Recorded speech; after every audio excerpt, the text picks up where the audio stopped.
Bienvenidos a Rebeldemente. En esta ocasión nuestro invitado es Alejandro Salazar, el autor de La Estrategia Emergente.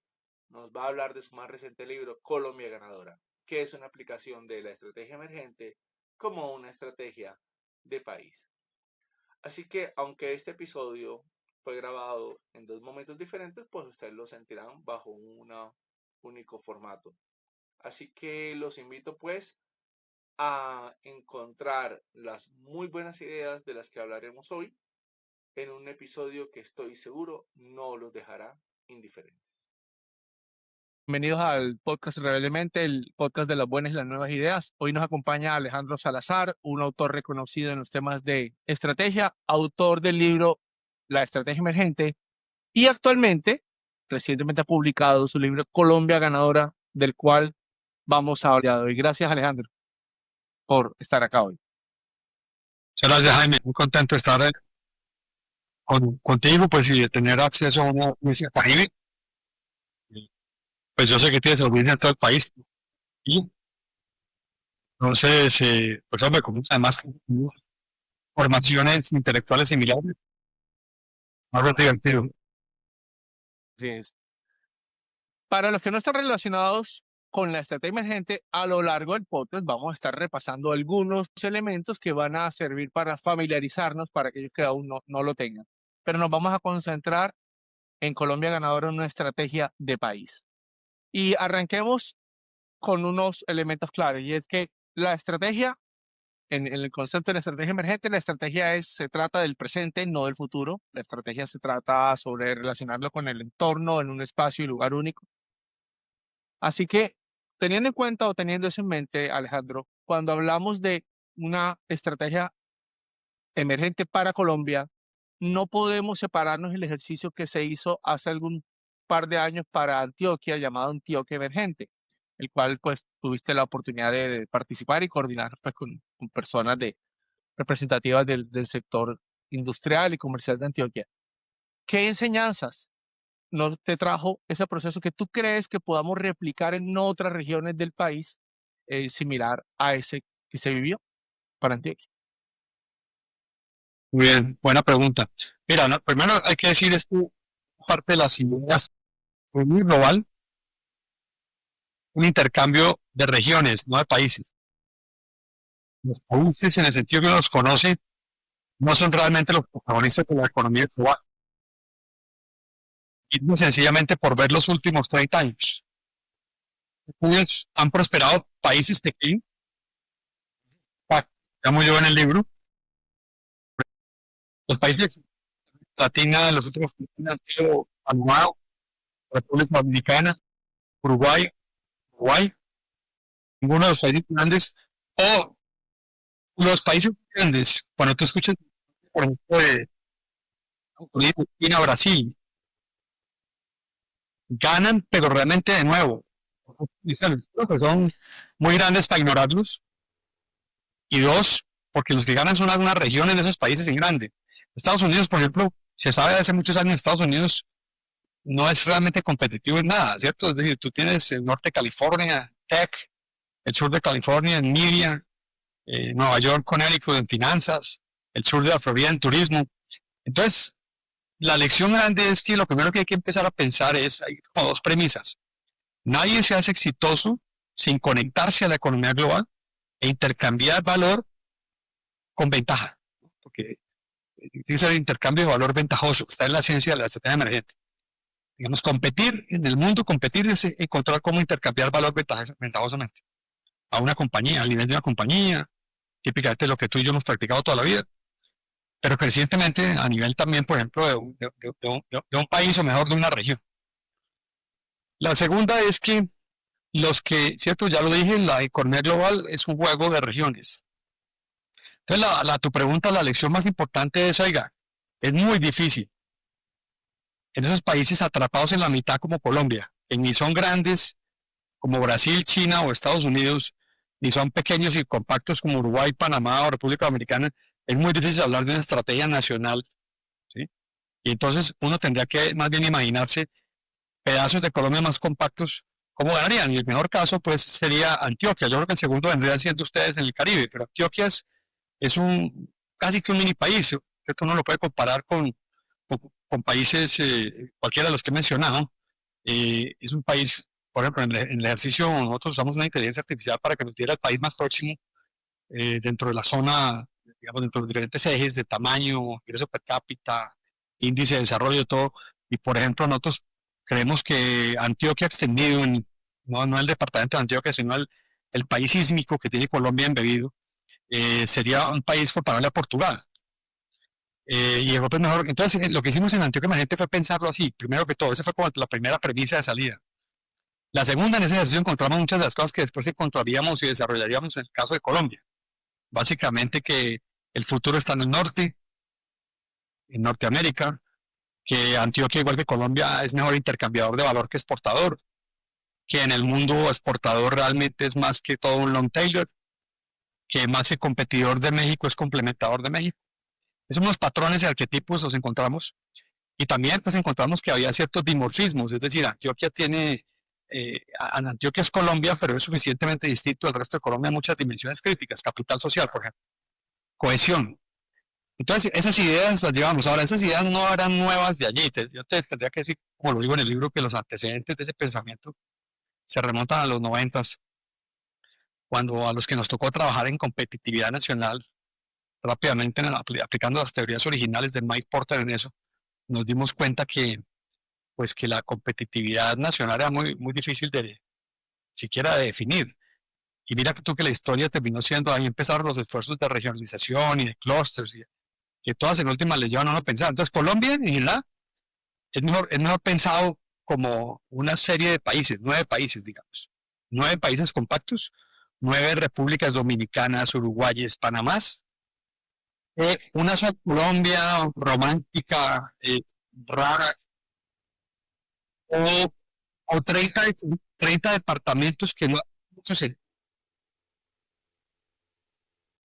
Hay unos temas interesantes en cuanto a los departamentos y yo tengo unos datos del Departamento del Atlántico que te voy a compartir más adelante.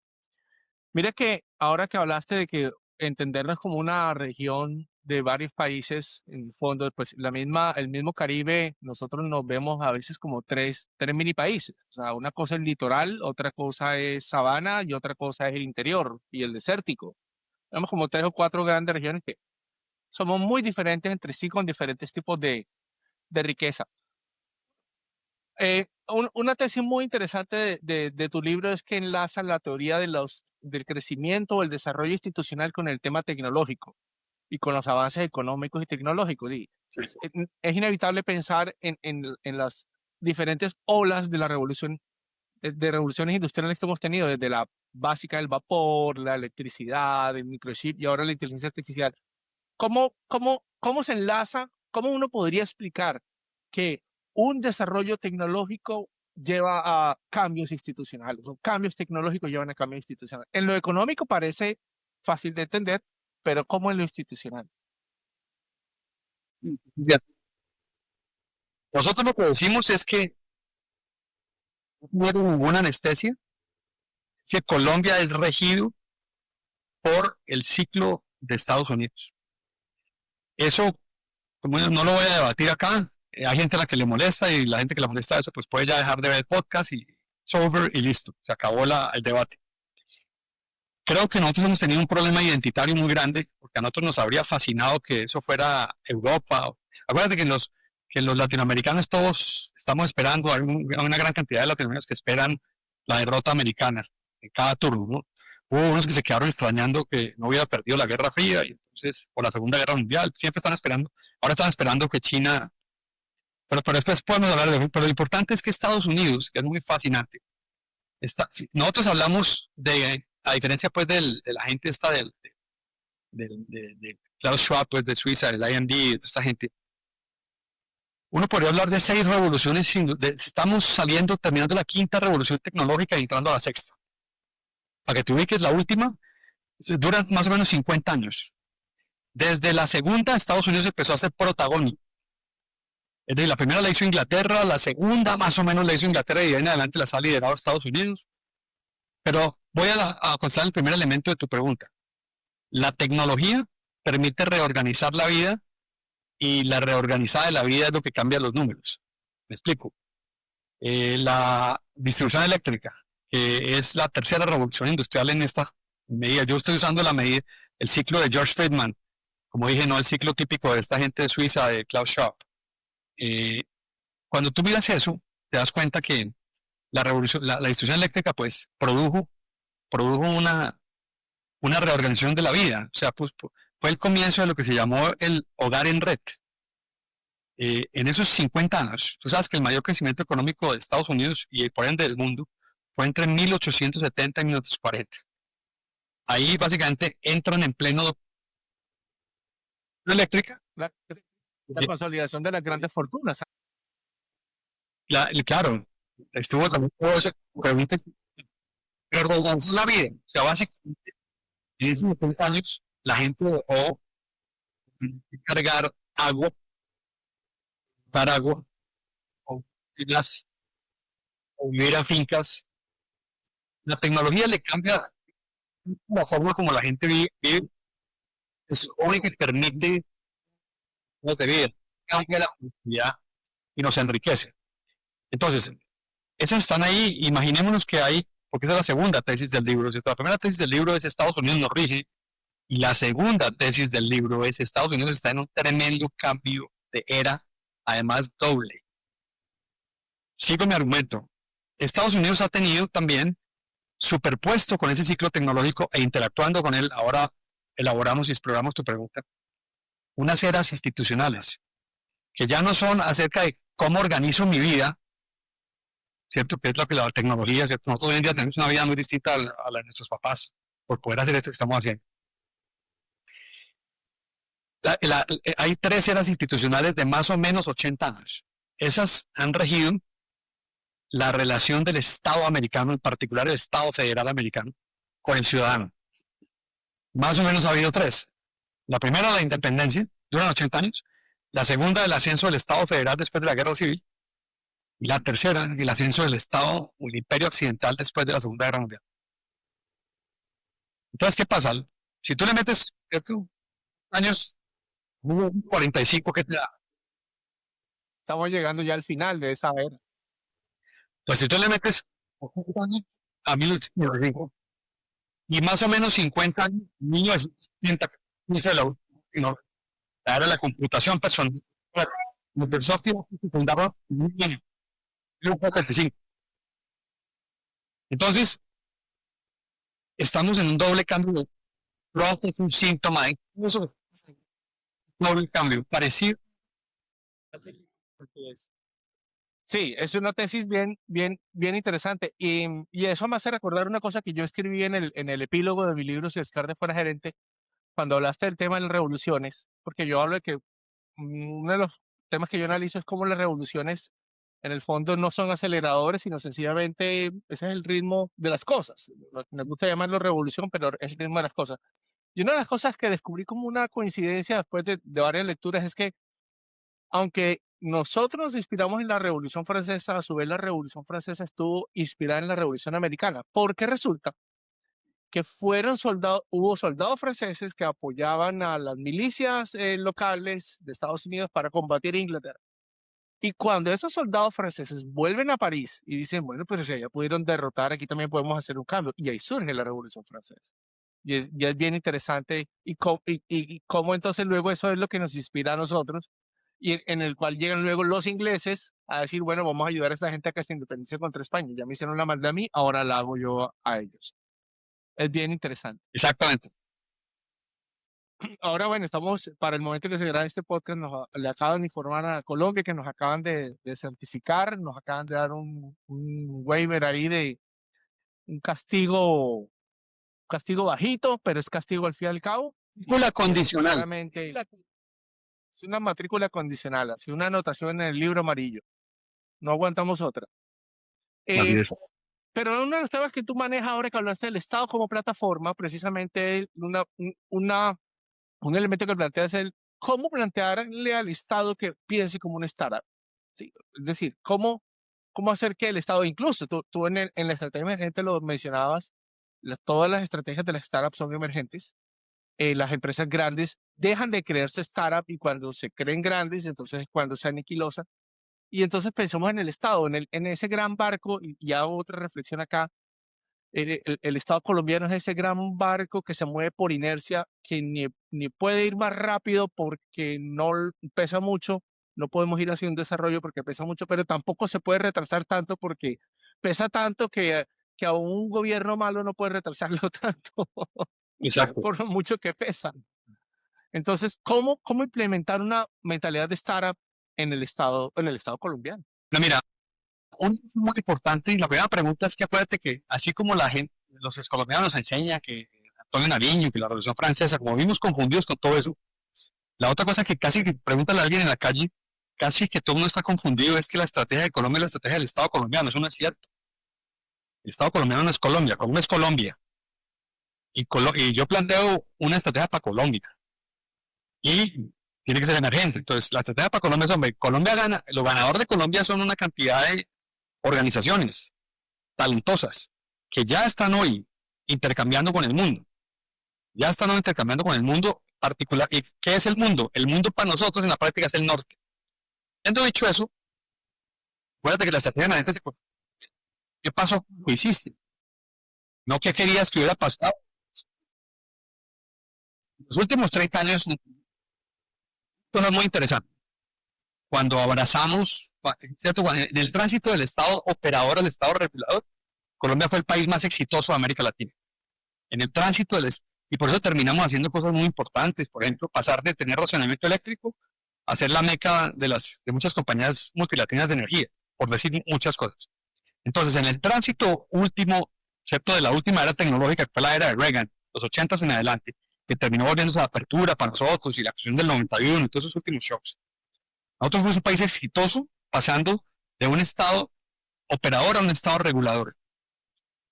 Pero perdimos la mística y nos fuimos, acuérdate, cuando tú te comes el discurso de tu contraparte, los tecnócratas colombianos se comieron el cuento de que el Estado era el que tenía que luchar contra la pobreza.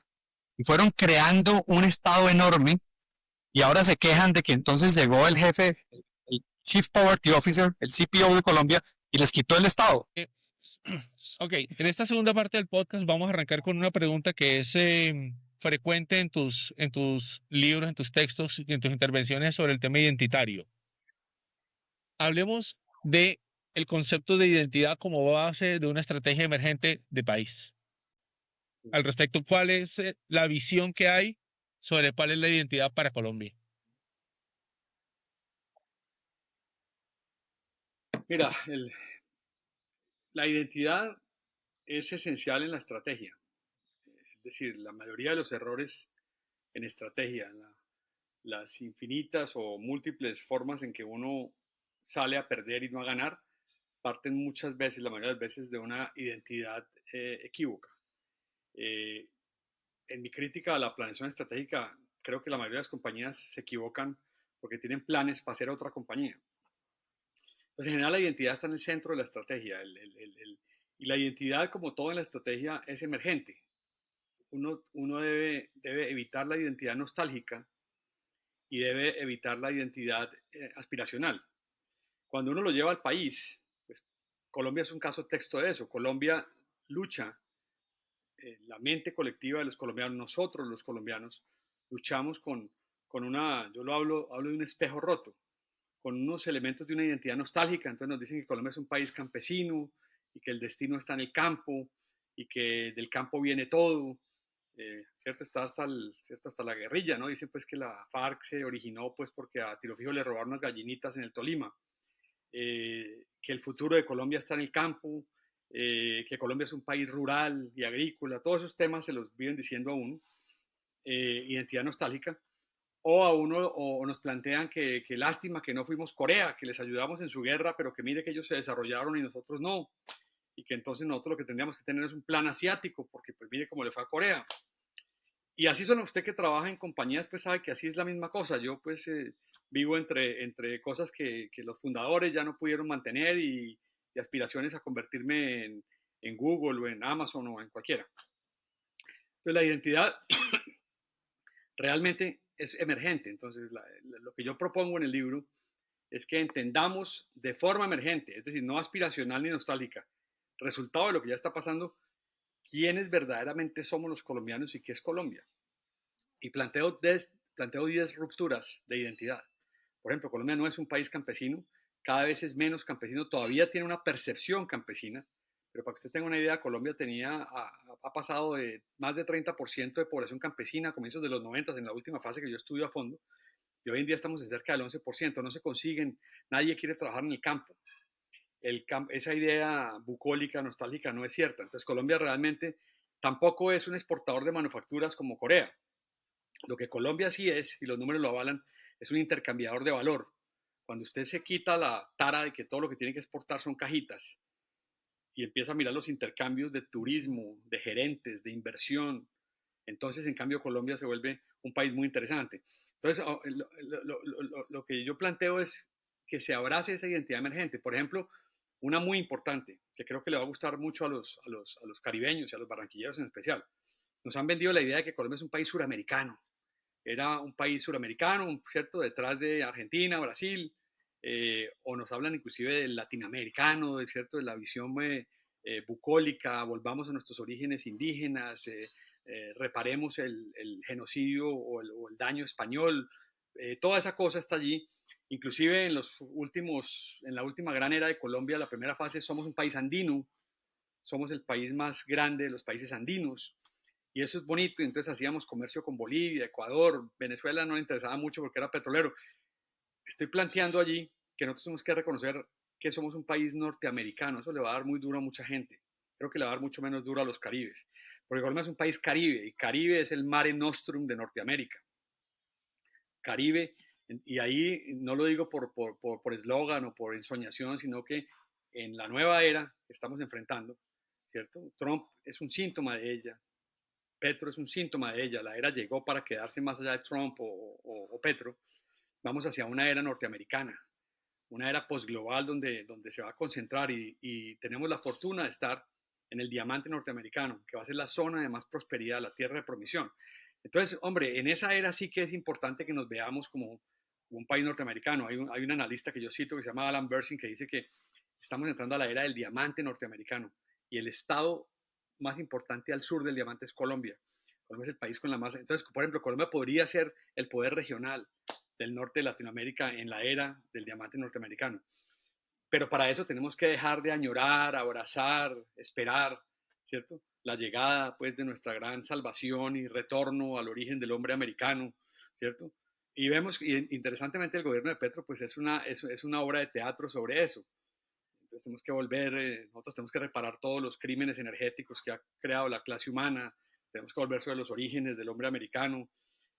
Pues la identidad es muy importante. Hablo pues de 10, no las voy a mencionar todas acá para que la gente tenga material para leerse el libro, pero hay 10 rupturas de identidad, 10 paradigmas de identidad que hay que romper si queremos, porque cuando uno sale a jugar con la identidad incoherente, es decir, con una identidad aspiracional o una identidad nostálgica, termina fracasando, termina siendo parte de la farsa de los planes que nunca se ejecutan, de las iniciativas integrales que no son integrales y todo lo que conocemos de nuestra narrativa. Importante también juntar con eso el tema de usted que trabaja en transformación y en organizaciones y en estrategia, por supuesto, el tema de la desventaja selectiva. Yo hablo mucho y trato mucho, la gente no entiende bien que toda ventaja competitiva, no así la ventaja comparativa, que es dada por Dios o por la suerte, la ventaja competitiva siempre es fabricada a través de un hard choice, de una elección difícil con la que uno le está respondiendo a una desventaja selectiva. O sea, la ventaja competitiva es hija de la desventaja selectiva. Cuando usted ve las compañías ganadoras, todas ganaron, ¿cierto? Y la tesis de la estrategia emergente, todas ganaron porque les fue mal en el plan, les dio un golpe el mercado, les hizo ver que donde eran buenos o distintos no era donde ellos creían, y a partir de ahí se concentraron. Entonces le pongo un ejemplo, aplica a los países también. A Singapur lo rechazó la Federación Malaya. Hay un video de Lee Kuan Yew llorando el día que el plebiscito malayo dijo no queremos que estén con nosotros. Y entonces, ¿cierto? Así como el Chapulín Colorado, ¿y ahora quién podrá defenderme? Nadie podrá defenderte. Y entonces el tipo fue a su pueblo y les dijo, mire, nosotros no podemos ser malayos, estamos en la mitad de un mundo áspero, pero lo único que sí somos una pequeña isla muy bien colocada, muy bien situada en el estrecho de Malaya, multicultural. Entonces, vamos a hacer un país. Y la primera cosa que vamos a hacer es que vamos a hacer un país que hable inglés. Y el secreto de Singapur empezó allí. Y eso es un fenómeno de 40 años. Entonces, Israel, ¿cierto? Hay mucha gente que le fascina pues, asesinar moralmente a Israel, pero Israel es la potencia tecnológica, informática, logística que es, porque es un país que vivió y vive al lado de países enemigos. Entonces le tocó, por ejemplo, el ejército israelí es unas grandes mecas de formación de los gerentes israelíes. Entonces, la desventaja selectiva, pues acéptela, no hay ventajas universales y si las hubiera uno sería un bobo. Y sublímelas con elecciones, con hard choice. O sea, use la desventaja selectiva para volverse. Y Colombia está lleno de eso. ¿Por qué Colombia tiene el 9º mercado del mundo de motos? Y nunca logró realmente fraguar una industria ensambladora de carros, que era el plan del Estado. Pues porque Colombia es un país montañoso, pobre, de gente que le gusta la libertad y la autonomía. Y entonces se volvió el 9º país, desde una desventaja selectiva, que podríamos decir de topografía y de pobreza. Entonces, nosotros invitamos a que más que quejarnos, porque muchas veces cuando usted tiene la desventaja, el mejorador continuo, ¿cierto? El que tiene el plancito para todo, dice, pues mejoremos la desventaja, hagamos un plan de 10 años para reducir nuestra desventaja. Y eso nunca lleva a ganar. Lo que lleva a ganar es el choice. Entonces, a todos los niveles de realidad, país incluido. Damos muchos ejemplos de eso. Esa es como la historia, Jaime. En ese capítulo 9, cuando tú hablas de esos retos para Colombia, esos 10 paradojas, pues sin duda esa es la clave del libro. Ese es lo que hemos dicho en muchas ocasiones, esa es la parte que todo colombiano y todo persona que desea proyectar el Estado y el país debería leer, sin lugar a dudas. Ese es mi capítulo recomendado, el capítulo 9. Y hay una apuesta muy interesante que haces en el libro y es pasar de ese país, único país andino, como bien lo planteas, a decir, mire, aquí en verdad somos un país de regiones, un país que hiciste un excelente juego con la simulación de a qué países nos pareceríamos, esos pequeños países, pero ahí entonces surge pues una duda ya dentro de este tema y es, pasamos entonces ya no hablamos de la competitividad de las naciones a la competitividad de las regiones, parodiando un poco a Porter, y cómo podrían entonces competir esas regiones, Eh, bajo qué figura.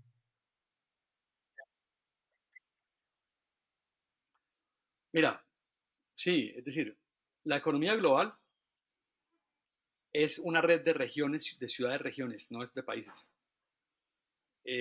Tal vez la premisa equivocada, pues obviamente es fácil decirlo con 40 años de evolución, yo lo admiro mucho, pero, pero en el libro de Porter pues había como un par de potenciales contradicciones. El libro se llamaba La ventaja competitiva de las naciones, pero decía que las naciones no competían. Es un poquito paradójico que si usted no compite necesita ventajas competitivas. Pero cuando uno iba a trabajar siempre encontraba, y él mismo lo sugiere en sus ejemplos, el clúster, ¿cierto? El clúster, que es el gran concepto de Mike Porter. Los clústeres no son nacionales, los clústeres son fenómenos emergentes de ciudades-regiones. Los clústeres económicos de Barranquilla son muy distintos a los de Medellín. Colombia no tiene ventaja competitiva realmente en nada. Barranquilla tiene algunas cosas, Cartagena en otras, Medellín en otras. Entonces ahí empieza el tema. Entonces una vez uno se da el golpe y deja de tratar de evitar lo que es una premisa equivocada. Entonces la economía global es un intercambio, es una gran red de ciudades, estados, ciudades, regiones que compiten. ¿Y cómo compiten? ¿Qué es competir? Bueno, ahí va la siguiente. ¿Qué es competir? Hay gente que cree que competir es ser mejor. Yo aspiro que tú no estés en ese grupo, pero hay gente que cree que uno mejora y que entonces es mejor que el otro. Mi tesis general de estrategia es que competir es ser distinto, ¿cierto? Porque es el origen de ser valioso y tener ventaja.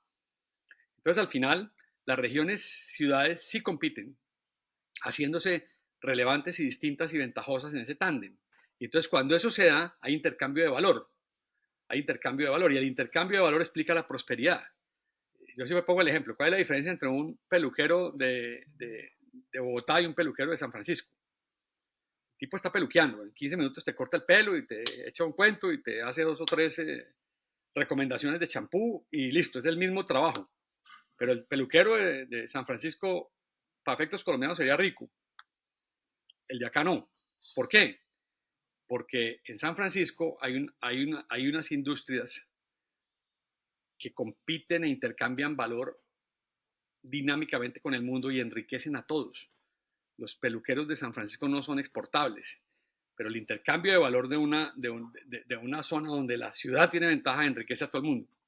Entonces ese es un poquito entonces una ciudad-región tiene que, uno, aceptar que no va a prosperar si no intercambia valor con el mundo. Y no intercambia valor con el mundo si no entiende dónde está verdaderamente el foco de sus zonas de valor y ventaja. Si trata de intercambiar por todos los lados, no intercambia valor, intercambia sangre. Entonces ese es el sentido. Date cuenta de la historia de Colombia. Colombia prospera a finales del siglo XIX, después de un siglo perdido, cuando descubre el café. En su momento el café fue la forma como intercambiamos. Y el café da origen a buena parte de la historia colombiana, que lleva a cómo se saca ese café por el Magdalena, a los transportes del Magdalena, a la Barranquilla moderna republicana. Entonces, ese es el tema. Hay 2 formas de morir. Que tú ideológicamente digas que no, que uno se puede desarrollar solo. Los progres piensan que uno puede reunirse y dedicarse, digamos, a progresar solo, que uno puede aislarse del mundo. No hay ninguna ciudad-región del mundo que se haya enriquecido desconectada de la economía global. La historia de China es, pues, la confirmación de eso. Entonces, primero acéptalo. Prosperar es integrarse a la economía global. Integrarse a la economía global es un juego de ciudades-regiones, no de países. Y para hacerlo de forma que te desarrolle y te enriquezca, tienes que intercambiar valor. Es decir, tienes que entender dónde eres valioso y dónde tienes ventaja. Y si no llegas a eso, ¿cierto? Ahora, a eso se llega a través de un plan, no, a eso se llega a través de un proceso de descubrimiento. No hay un plan para eso, tú lo vas descubriendo. Mira, por ejemplo, Medellín descubrió que no tenía valor y ventaja en la industria textil, pero sí en la industria de ropa interior femenina, que lo llevó al clúster de moda. Eso te iba Dale. a preguntar, y es que claramente la diferenciación, el ser único, el ser distinto, va a ser lo que te va a permitir entregar valor, pero eso implica, a su vez, renunciar, hacer esas hard choice, implica dejar de hacer cosas. En un contexto, si quieres, tráelo a una región o de país, ¿cuáles deberían ser esas renuncias que nosotros deberíamos empezar a decir, ya, rindámonos, que por ahí no es, o sea, algo que tú hayas visto puede ser o de una región o de un país, o del país Colombia, que tú digas, sí, definitivamente, no insistamos con eso.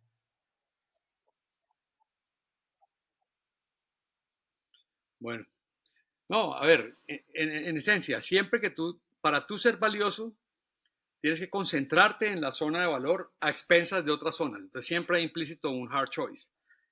A nivel de compañía, ¿cierto? Por eso los que no entienden el valor tratan de mejorar en todas las direcciones y inhiben el proceso de choice. Colombia, a nivel grande, Colombia no es un país que pueda competir con bajo costo. Nunca lo fue. Entonces, todas las políticas industriales y todos los intentos que se han hecho para emular este tipo de competencia que es viable para otros países no lo es para Colombia. ¿Cierto? Entonces, primero que todo, descartemos eso. Pongo un ejemplo. Es una predicción de eso. Ahora que se vaya cerrando Norteamérica a China, y a Asia en general, pero a China en particular, y que empiecen a moverse esas industrias o esas fábricas de bajo costo, esas no se van a mover a Colombia, luego empiezan a mover a México. Colombia y México son distintos en eso. Entonces, Colombia está condenado a competir en valor. La otra cosa, ¿qué es lo que ahora? Eso no se planea, sino que se descubre. ¿Dónde están empezando a ganar las compañías colombianas? Y con ellas, acuérdense, no empecemos a decir que es que ganan los empresarios malos y se enriquecen y entonces los pobres se quedan acá, no. Cuando esas compañías ganan, gana el país, gana primero su ciudad-región. Mira tú, por ejemplo, Tecnoglass. Tecnoglass es una compañía muy importante de Colombia y muy valiosa que es la reina de un mercado chiquito en Estados Unidos. Eso se llama long tail. Tecnoglass es una prueba de que una compañía colombiana que gane en algo chiquito en Estados Unidos es grandísima en Colombia. Si uno tuviera 100 Tecnoglasses, este país sería distinto, por decir un ejemplo. Mira tú, por ejemplo, el aguacate colombiano. El aguacate colombiano, Te voy a decir que vale, aprovechando una desventaja selectiva de Tecnoglass, y es que nació en una región donde la corrosión es la regla, y entonces se dedicaron precisamente a crear ventanas basadas en aluminio, que es finalmente se convirtió en el producto de exportación. mira qué bonito, no lo había visto. Igual que por qué nació Promigas en Barranquilla, porque pues Barranquilla, ¿cierto? De la costa tenía un problema energético distinto al de las zonas ricas hidroeléctricas en su momento. Y entonces tuvo que adelantarse al gas. Entonces, exactamente, la desventaja, uno puede llorar con la desventaja selectiva, quejarse, ir a la reunión, ¿cierto? Al grupo de Río, lamentarse, ¿cierto? Hacer canciones inclusive. O uno puede hacer algo, un choice, sublimarlo e irse por la zona de ventaja. Yo soy de la escuela 2. Yo creo que tú también. Entonces, la historia está llena de eso. Mira el aguacate colombiano. El aguacate colombiano me parece a mí que se está manejando inteligentemente. Hicieron, por ejemplo, decidieron que la marca de aguacate Hass fuera compartida entre México y Estados Unidos, entre México y Colombia. Tú dirías, ay, nos le vendimos a los mexicanos. En la práctica, los colombianos, ¿cierto?, se benefician de que el aguacate Hass se vuelva el centro del desayuno del millennial gringo. Pero los colombianos saben, mira un bonito caso de play to win, de jugar a ganar, los colombianos saben que en el oriente de Estados Unidos la ventaja es colombiana. El aguacate colombiano está condenado a ganar en el oriente, por eso es la exportación agrícola de más rápido crecimiento. Entonces, las mismas flores, si tú miras las flores colombianas, las flores cortadas, pues las flores frescas cortadas, pues es un mercado pequeño del gran, digamos, canal de conveniencia de Estados Unidos. Y Colombia es particularmente ganador en el este de Estados Unidos, particularmente ganador en ciertos canales.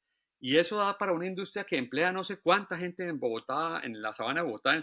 Entonces, nosotros, lo que nos dice el mundo es que nosotros competimos en valor, somos un país, por ejemplo, somos un país crecientemente con una gran ventaja logística. Me estaba contando una persona que leyó mi libro, me decía, oiga, usted se quedó corto. Imagínese que el éxito logístico de Colombia, el hecho de que el aeropuerto de Bogotá sea el aeropuerto más importante de Latinoamérica, por ejemplo, es que, y para cuál usted sabía, por ejemplo, que Temu está viniendo a Bogotá, va a mover su operación de Miami ahora con Trump a Bogotá, Amazon haciendo sus grandes inversiones, porque imagínense, el único aeropuerto que tiene acceso nocturno a todas las capitales de América Latina es el aeropuerto El Dorado. Entonces, los colombianos hemos desarrollado ventajas logísticas. Todos lo sabíamos, acuérdense, de la desventaja selectiva del país montañoso, difícil, pinchado y pobre de hace 40 años. La industria, por ejemplo, de la parcelería surgió tempranamente en Colombia, Servientregas, TCCs. Entonces, mire que donde hemos reaccionado a la desventaja selectiva con capacidad, con el talento colombiano, sin quejarnos, hemos construido, tenemos el 12º mercado doméstico aéreo del mundo. Entonces, todo eso es, y estamos llenos, y yo creo que eso es lo que tenemos que abrazar para ir a ganar, y creo que en la nueva era va a ser fascinante, a seguir en esta letanía de lamentos borincanos sobre lo que es, o sea, todos entonces, reparando, haciendo reparaciones históricas, todo, acuérdense, yo digo que Colombia en esta era lo han vuelto un país de víctimas y un país de nuevas víctimas que están pagándole a otras víctimas que no agradecen. Es chistosísimo. O sea, usted cada vez le cobra más impuestos y lo hace sentir peor. Para en teoría reparar una cantidad de cosas que nosotros, yo no conozco ningún país, Jaime, no conozco ningún país. Hago la pregunta siempre. No conozco ningún gran país que haya sido construido sobre una identidad victimista. Ninguno. Es decir, usted mire a los israelíes, pues yo no creo que haya peores víctimas que ellos. Mire a los coreanos, mire inclusive a los vietnamitas modernos. Los vietnamitas modernos que fueron por otra vía, pero que ya no se victimizaron, salieron digamos, a conquistar el mundo. Entonces yo creo que esa idea es una idea, ¿cierto? Mire, toda la gente, la estrategia es una disciplina del presente que mira el reflejo de lo que pasó, así no lo hayamos planeado, pero que es lógico, tiene el reflejo de la lógica evolutiva del pasado y tiene el futuro que ya pasó en el presente. Esa es la estrategia. Cuando usted se pone a hacer grandes reivindicaciones históricas o grandes aspiraciones futuristas envidiosas, usted sale del mundo práctico de la estrategia. Ahí hablando de ventajas selectivas, como dices tú, uno podría lamentarse de muchas cosas de nuestro presente, por ejemplo, la informalidad, la migración, la diáspora que hemos tenido y muchos otros elementos, y uno podría pensar, al contrario, esto puede traernos unos elementos, un enriquecimiento cultural, el tema de las remesas, o sea, hay tanto que podríamos de alguna manera aprovechar. Y eso me recuerda un concepto del cual había escuchado alguna vez, algo así como de quiebre de industria, que es como ese momento en que una industria aprovecha un espacio en el mercado para hacer algo que no se venía haciendo antes. Ahora lo veo mucho, ¿sabes con qué? Con estos sueros que supuestamente son para hidratar, pero que en la práctica se están usando para quitar el guayabo. O sea, por eso ha proliferado tantas marcas de sueros y no es porque estemos muy enfermos ni deshidratados, sino porque nos dimos cuenta que era la mejor cura para el guayabo. Pasando, pasando a temas de país, yo quiero compartirte unas cifras para hablar un poco del Atlántico y hablar un poco del Estado. Si el Atlántico fuera un país, el departamento del Atlántico fuera un país, tendría la población de Qatar o de Jamaica, tendría el tamaño de Luxemburgo, la densidad poblacional de Corea del Sur o Taiwán, tendríamos el PIB de Nicaragua y el PIB per cápita de Guatemala. Y solamente como un dato anecdótico, el departamento del Atlántico es tan pequeño como el Quindío, casi muy parecido a Risaralda también, pero tiene el doble de municipios. Solamente como para que tengan en cuenta eso. Entonces, con eso en mente, solamente quise hacer el mismo ejercicio de la región, pero aplicado al departamento. Pero ahora pensemos en la organización del Estado colombiano. La estructura, por supuesto, responde a una estrategia. Hablemos de cómo una estructura de Estado puede apoyar la estrategia de país. Sí. Bueno, no, el caso, es decir, Atlántico, lo interesante que tendría, ahora hablamos de la sombra del Estado colombiano sobre el Atlántico. Atlántico casi que sería accidentalmente perfecto como ciudad-región. Casi que perfecto, casi que es un Singapur. A mí alguna vez te conté el chiste que Hernando Celedón, cuando yo estaba haciendo el estudio de Monitor en los 90 del Caribe, pues de Barranquilla, me dijo que ellos habían contratado unos consultores de California, tenían un plan para hacer Singapur, que tenía su lógica, ¿no? Yo le decía, el único problema es que, ¿dónde está Lee Kuan Yew? Pues todo lo demás lo veo, pero ¿dónde está Lee Kuan Yew aquí en Barranquilla? La historia corta, más allá del chiste, es que tiene, ¿cierto? El Atlántico de pura arepa, de puro de buenas, casi que tiene la estructura de una ciudad-región. Yo creo que el Atlántico es, inclusive hay gente, alguna vez me decían a mí trabajando allá que el Atlántico se debía llamar el departamento de Barranquilla. Sí, sí.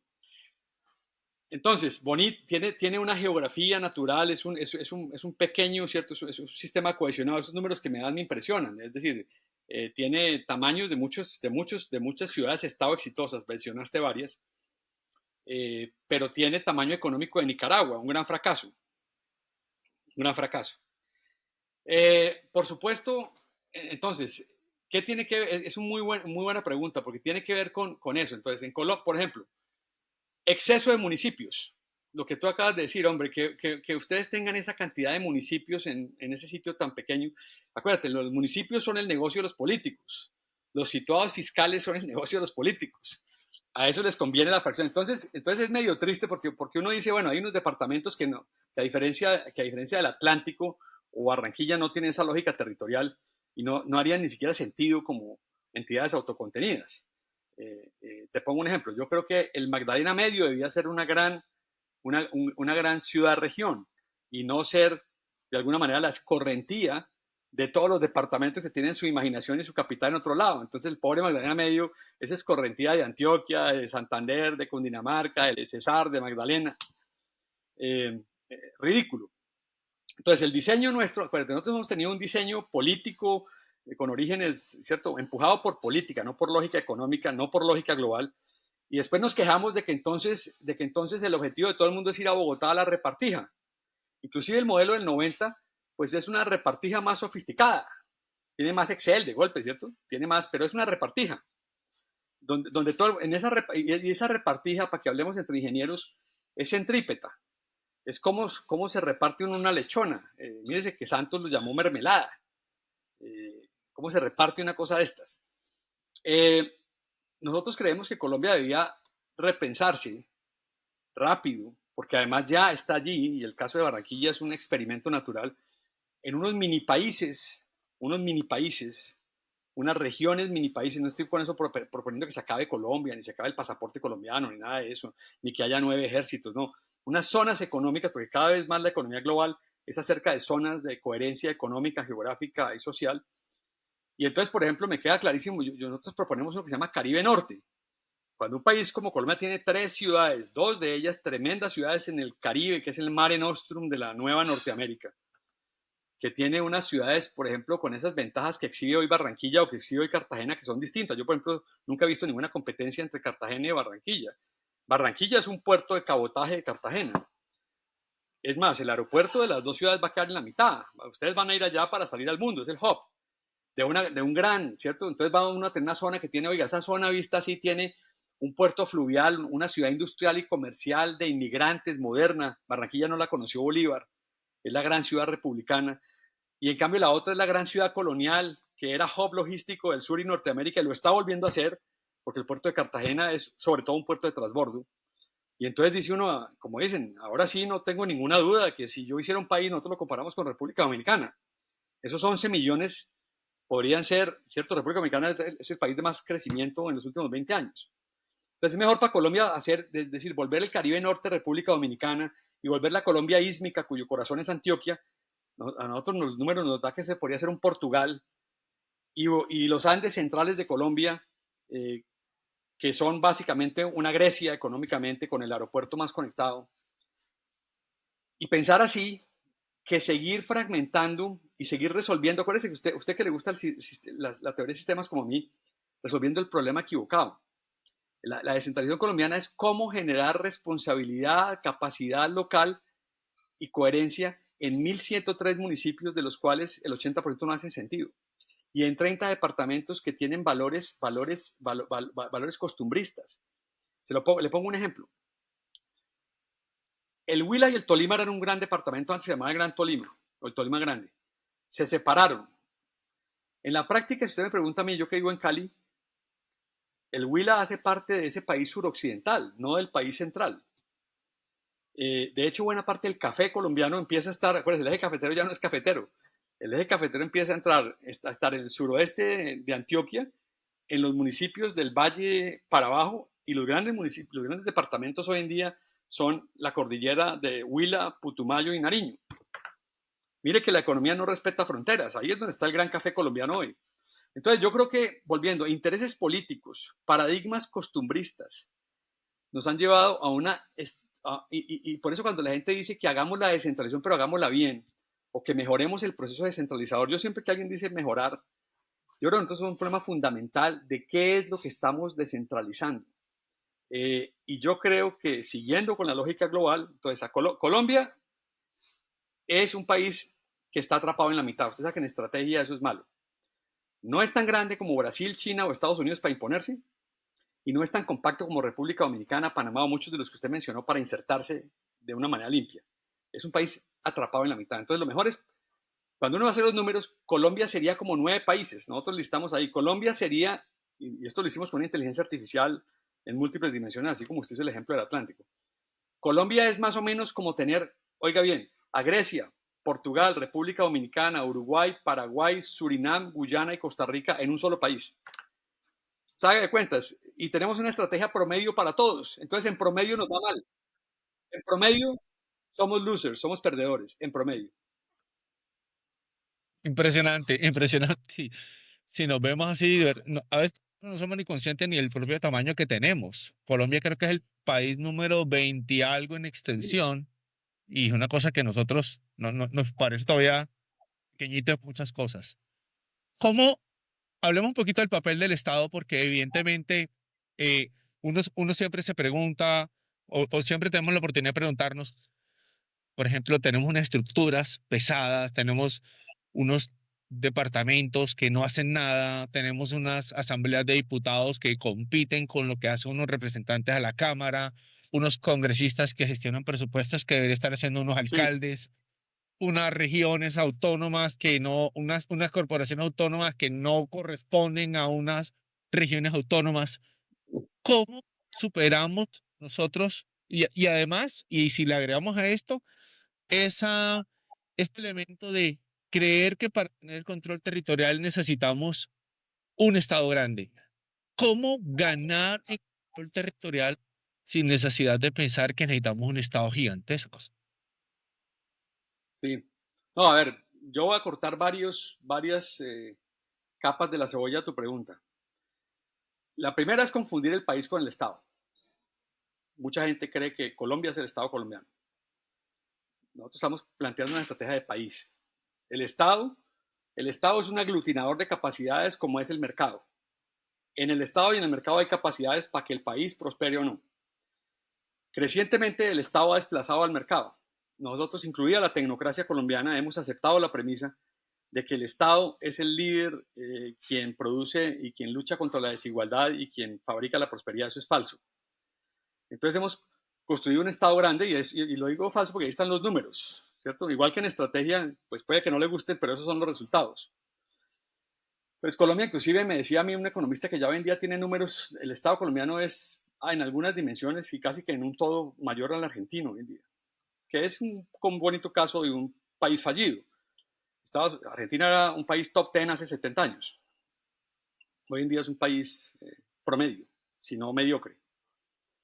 Entonces, el Estado no es la solución a los problemas. La forma como está organizado el Estado colombiano en sus tres niveles muestra que los departamentos y el 90% de los municipios son irrelevantes. No producen nada, es decir, los departamentos manejan una licorera, una lotería y reciben una plata. Han servido para muy poco, responden en teoría por la salud y la educación. La salud funcionaba cuando funcionaba en una gran alianza público-privada y la educación no funciona. Inclusive los recaudos tributarios son mínimos. Lo que en cambio muestra es que cuando usted habla de las 20 o 25 zonas metropolitanas, es las ciudades de más de 100.000 habitantes con algo de capacidad esas en cambio explican el 90% de todo. Y son 20 a 25 entidades. Cada vez más, ¿cierto? Por ejemplo, Bogotá maneja su educación, maneja su salud. Entonces, es más bien entender eso. Es decir, en los últimos 30 años el gran resultado emergente es que lo que funciona es esto. Para eso debíamos organizarnos. Hacer más de lo ganador. Mire que inclusive el acuerdo de paz, que es fallido en todo, tiene una pequeña cosita que ha funcionado, que son las obras por impuestos en municipios PEDET. Eso es lo único que ha sobreejecutado el gobierno de Petro. Interesantemente, la pregunta que uno se haría es, ¿por qué no lo hacemos en todo el país, en vez de solo municipios PEDET? Está mostrando ¿qué es una obra por impuesto? Una compañía como Argos en un municipio PEDET dice, venga, yo hago las cosas y me las descuento. Y las hace. Hacer. Entonces yo pienso que tenemos que reorganizarnos desde el choque con el mercado y el mundo de los últimos 30 años. Escalar lo que funcionó, matar lo que no funcionó y dejarnos de todo este ajedrez político, administrativo, costumbrista, absolutamente nostálgico o idealista. Acuérdense, evite la nostalgia y el idealismo para jugar a ganar. Y ahora, ¿cómo se hace eso? ¿Y cómo es la técnica? Yo creo que lo que deberíamos era, como siempre, no busquemos soluciones finales ni constitucionales. Dentro de lo que hay, hoy es posible, progresemos en la dirección. Por ejemplo, si uno pudiera permitir que haya aglomeraciones municipales afines, con alguna ventaja, seguro tocará darle alguna ventaja a los políticos para que lo faciliten. Pero ese tipo, por ejemplo, que uno pueda hacer una reducción municipal en un departamento compacto como el Atlántico para progresar en esa dirección. Pero cuando uno mira los números, es evidente, pues es decir, solo un ideólogo o alguien completamente obtuso negaría los números que el choque con el mercado. Estamos mal parados en la cancha, organizados. Lo mismo que le pasa a una compañía. La estrategia es ser único en el mercado e internamente coherente hacia atrás. Nosotros, cierto, donde somos únicos ganamos, pero como país no somos coherentes. Nuestra organización, es decir, hay mucha plata que se va y no produce nada. Hay mucho costo agregado que no produce valor agregado. Sí, hay una conclusión que se ve como emergente, es que las áreas metropolitanas han tenido mucho más fuerza, tienen más capacidad de ejecución, no estoy hablando de planificación, de ejecución incluso, que están muy obsoletos pues a los departamentos, y cada vez que una ciudad se vuelve un distrito, pues obviamente agarra más capacidades, o sea, empieza a funcionar cosas como crear sus propias tasas, impuestos, etcétera.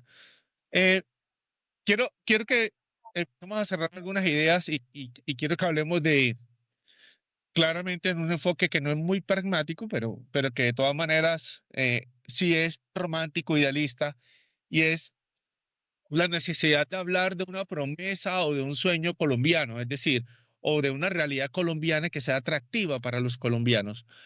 ¿Cómo ves tú esta consolidación? ¿Qué elementos debería tener ese, llamémoslo sueño o llamémoslo realidad o aspiración colombiana, que deberíamos estar de alguna manera materializando? Mira, yo, pues, obviamente que titulares, ¿no? Sueños, pues, propósitos, cosas de ese estilo. Yo a eso le veo menos utilidad. Yo la verdad en la práctica he visto que ese tipo de enunciados no producen mucho y termina produciendo cinismo, ¿no? Yo lo que sí creo, y por eso titulamos el libro así con Sebastián, lo que estamos mamados los colombianos es de no ganar o de no mantenernos ganadores cuando ganamos. Eso nos pasa hasta en el fútbol. Colombia sí de vez en cuando gana, pero no es capaz de ganar, no es capaz de mantenerse ganador. Nosotros somos el país de los errores no forzados. Somos el país que vive, ¿cierto? El país que se come los goles, el país que le empatan al final, el país que hace una cosa, ¿cierto? Hacemos una cosa buena en Bogotá y después la desmontan. Eso, a mi manera de ver, es lo que nosotros queremos ganar. ¿Y qué es ganar, cierto? No es perder un poco, como decía Maturana. Queremos ganar como país. Y en el proceso de ganar, volvernos prósperos. Porque uno diría, no, todo el mundo quiere ser próspero. Sí, pues todo el mundo quiere ser próspero, todo el mundo quiere ser rico y todo. Pero eso se vuelve una generalidad, eso se vuelve una ensoñación. Eso no es estrategia en el sentido de que no está construida sobre el hoy y el hacer. ¿Cierto? Un desafío eso lo debe conectar a uno al hacer. Si usted me dice a mí, hagámonos prósperos, pues sí. Cambio, si nosotros ganamos como país en el juego, ¿cierto? En el juego que se nos presentó, no en el que quisiéramos, en el que nos tocó, aceptándolo, no en idealismos de que, ay, es que no valoran nuestros productos y es que son, nos imponen términos injustos de intercambio, como decían los economistas sesenteros. Nada de eso. El mundo es como es. Acepte el cachetadón. En ese mundo, en ese mundo, yo creo que una gran masa de colombianos, hay por supuesto los colombianos perdedores, gente que, pues, que le gusta intelectualizar derrotas, hay gente a la que le gusta la nostalgia, hay gente a la que le gusta lamerse las heridas y quejarse, es más fácil eso. Pero yo creo que al final del día, lo que una gran masa crítica de colombianos, y es más, estoy convencido en el despertar, estoy viendo un tremendo despertar en Colombia de una cantidad de gente, no de políticos, queremos ganar, sabemos que podemos jugar en ese juego y podemos ser parte de él y en ese proceso prosperar. Yo creo que ese es, yo al final debatimos mucho, ¿no? Que cómo titulábamos el libro. ¿Sí? No, el libro es ese. Colombia ganadora. ¿Usted está mamado de perder? ¿Quiere ganar? ¿O quiere seguir trayendo filósofos para entender cómo perdimos, cómo habríamos perdido distinto, cómo no perdieron otros? Que es finalmente lo que yo veo todos los días en las compañías. Si quiere, como dicen, todo el mundo es libre. Dedíquese a eso. Yo la vida mía se la dedico al tema de ganar. A mí no me gusta perder. Y creo que a muchos colombianos nos gusta. Cuando usted mira lo que muchos están haciendo, están descubriendo cómo ganar, están ganando en contra del consenso general, que según es cierto, nosotros debemos estar paralizados, crispados, esperando. Mire que hay gente que se sigue moviendo.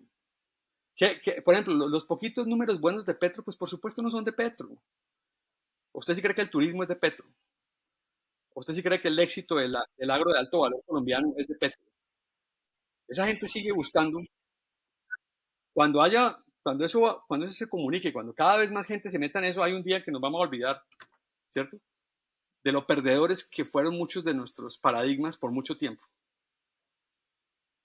Sí, ahí en ese sentido, sí, claro, por ejemplo, en el tema del turismo la tendencia es mundial. En todos los países prácticamente han crecido el tema turístico, fruto post pandemia y fruto de el tema de los trabajadores migrantes, de toda esta onda de personas Oiga, nómadas oiga, digitales. Jaime, eso es cierto, pero de todas maneras Colombia se volvió el tercer país de turismo de América Latina y durante 50 años no estaba en el top 10. Sí, claro, es una tendencia que se aprovechó por ser ese, digamos, ese. ¿Y a dónde se fue ese turismo? A grandes ciudades. O sea, no se fue a internar en el Chocó, Pues, vamos a decirlo así. Fue, fue, totalmente. fue Medellín quien finalmente, Medellín está recibiendo ahí más personas que Cartagena. Entonces, Totalmente, ahí totalmente. hubo totalmente volcado el tema, donde también se le agradece el tema cultural, musical, o sea, una revolución artística que nadie pensó, que muchos artistas la sacaron adelante prácticamente sin ningún esfuerzo sino fruto de unas coincidencias de ese triángulo Puerto Rico, Caribe, Miami, que hizo posible hoy una fiebre del reggaetón, etcétera. O sea, una serie de cosas que fuera del control de muchos de quienes alguna vez se propusieron hacerlo. Entonces, creo que hay, por supuesto, mucho, mucho por explorar. Vale la pena pensar entonces si Colombia, eh, ¿cuándo seremos un país que deje de sentirse orgulloso de exportar aguacate y empecemos a exportar guacamole como una parábola de los productos de valor agregado? ¿No?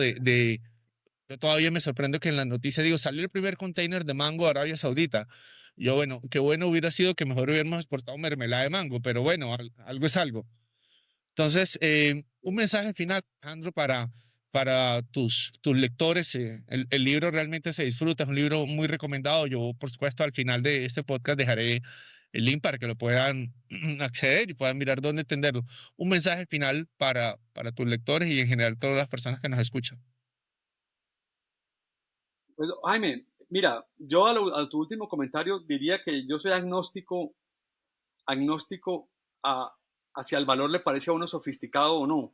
Valor es valor, valor y ventaja. Yo creo que Colombia tiene valor y ventaja en cosas que a los economistas les parece que no tienen valor agregado. Y hay muchas cosas en las que lo que tiene es costo agregado o no valor agregado. Hay que tener mucho cuidado con los economistas, que acuérdense que ellos confunden valor con costo. No, yo creo que conforme compitamos en valor, va a haber una red, una autocatálisis. Yo hablo mucho en el libro de la catálisis. Una cosa refuerza a otra. Tú lo pusiste bien en Medellín. En Medellín realmente lo que ocurrió fue, en los 90 la ciudad recuperó su identidad, dejó de ser la paria de la droga, empezó a dedicarse ellos a lo suyo. Y Medellín, pues obviamente metido allá en las montañas, no era una, cierto, era una potencia industrial de un país cerrado, pero no era una potencia industrial y no lo va a ser. Y se volvió una plataforma inversionista desde sus legados históricos de una tempranos mercados de capitales que tenían que ver con su minería del oro. Acuérdate, la minería del oro original de Antioquia dio origen al clúster de energía eléctrica ventajoso en Antioquia, a sus mercados de capitales tempranos, y lo que hizo al final en los últimos 20 años fue invertir en el mundo, e invertir en el mundo la empezó a poner en el mapa de muchas cosas y produjo lo que tú describiste. Eh, Planeado por nadie. Yo conocí en los 90 a Medellín cuando tenían un plan para hacer Barcelona. Gracias a Dios no se cumplió.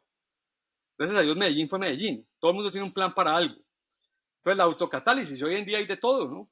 A mí dicen, por ejemplo, para que tú veas, de los mismos mineros del oro de hace 300 años, tú sabes que el clúster de Bitcoin de Colombia está en Medellín. Yo he visto bogotanos que se han movido a vivir a Medellín porque allá está el clúster de Bitcoin. Entonces, la autocatálisis, no trates de planearlo, juégale al valor, mantente compitiendo en valor. El valor, no te preocupes si el mango, excelente el mango en Arabia Saudita, va a producir por ejemplo, Barranquilla, pues tiene, lo primero que atrajo y lo primero que explica Barranquilla es una gran inmigración en los últimos 120 años. Esa conexión, es cierto, Puerto Colombia, ese ser el Ellis Island sigamos siendo. Ahora, cuando el país se cerró mucho entre los 50 y los 80, lo que se produjo en Barranquilla, pues estancamiento, pobreza y cleptosocialismo. En un país, en un mundo abierto, Barranquilla y Atlántico van a prosperar. Y aceptemos eso y no tratemos, o sea, no tratemos de imponerle a la realidad condiciones. Tú bien lo dijiste, los nómadas digitales no se han ido a Quibdó. ¿Qué se le puede hacer? No faltará el burócrata estatal que quiere un plan estratégico para llevar nómadas digitales a Quibdó. Eso es tonto. El mejor chance que tiene Quibdó es que Colombia, ¿cierto? Es que esa Colombia ísmica prospere. Y en la prosperidad va a jalar a... Entonces, es decir, ganar lleva a ganar, hay autocatálisis, de formas no planeadas, van haciéndose redes de ganadores, van enriqueciendo y eso va jalándonos a todos. Cuando hay alguien que define que quiere ganar así, ¿cierto? Transición energética a la brava, por cualquiera que sea la ideología, entonces terminamos todos como hemos terminado. Rechinar de dientes, ese es el mensaje. Bueno, Alejandro, muchísimas gracias por tu tiempo. Tu libro ha sido muy exitoso, muy leído, muy comentado en redes sociales. Esperamos contribuir, por supuesto, a la divulgación de las buenas y las nuevas ideas, que es el propósito de este podcast. Y muchísimas gracias por tu tiempo. A ti, Jaime, muchas gracias. Muy bueno que me hayas dado esa tribuna allá en Barranquilla. Tengo una gran cercanía familiar. Mi padre vivió allá. Tengo muchos amigos allá y siempre me he preguntado por qué, volviendo a tus números, por qué no esa zona natural económica en la economía global que llamamos Barranquilla o el Departamento del Atlántico no es aún mucho más próspero porque tiene las formas de capital, tiene geografía, tiene capital humano, tiene cohesión social, es agradable, tiene talento gerencial, tiene todo. Bueno, así es. Vamos a ver si también dejamos de soñar a nuestro Barranquilla como la Miami y empieza a ser Barranquilla, Barranquilla. Así que gracias Exactamente. a todos que nos han visto, escuchado el día de hoy. Y gracias, Alejandro. Nos vemos en un próximo episodio de Un abrazo, Rebeldemente. Jaime. Mucha suerte. Un abrazo. Saludos a todos.